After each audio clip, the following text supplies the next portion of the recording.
तुझे देखा तो ये जाना सनम। দীর্ঘ ৩৩ বছরের বর্ণাঢ্য ক্যারিয়ারে অবশেষে এলো সেই মাহেন্দ্র ক্ষণ। বলিউড বাদশাহ শাহরুখ খান তার ক্যারিয়ারের প্রথম জাতীয় চলচ্চিত্র পুরস্কার অর্জন করলেন। ২০২৫ সালের জাতীয় চলচ্চিত্র পুরস্কারে ব্লকবাস্টার সিনেমা জাওয়ানে অনবদ্য অভিনয়ের জন্য তিনি এই সম্মানজনক স্বীকৃতিতে ভূষিত হয়েছেন। एक के बाद एक जंग हारता गया। ভারতীয় গণমাধ্যমের এক প্রতিবেদনে বলা হয়, এই খবরটি মুহূর্তেই ছড়িয়ে পড়েছে তার কোটি কোটি ভক্তের মাঝে, যার ফলে উচ্ছ্বাসের এক নতুন ঢেউ বইছে। কিং খান হিসেবে বিশ্ব জুড়ে পরিচিত এই সুপারস্টারের ঝুলিতে অসংখ্য ব্লকবাস্টার হিট সিনেমা থাকলেও সর্বোচ্চ চলচ্চিত্র সম্মাননা অর্থাৎ জাতীয় পুরস্কার ছিল অধরা।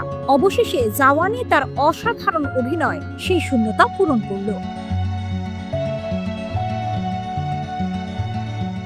সিনেমাটিতে অ্যাকশন, রোমান্স এবং ড্রামার এক দুর্দান্ত মিশ্রণ ঘটিয়ে শাহরুখ নিজেকে নতুন করে প্রমাণ করেছেন, যা শুধু বক্স অফিসেই বিশাল সাফল্য আনেনি, সমালোচকদেরও মন জয় করেছে।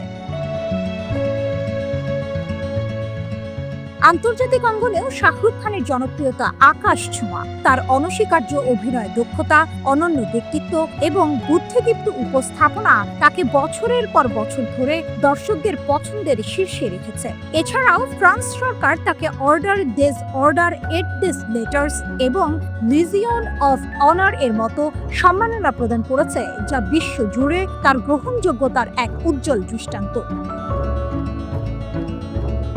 দীর্ঘ প্রতীক্ষার পর জাতীয় পুরস্কার প্রাপ্তি শাহরুখ খানের বর্ণিল ক্যারিয়ারে এক নতুন পালক যোগ করল।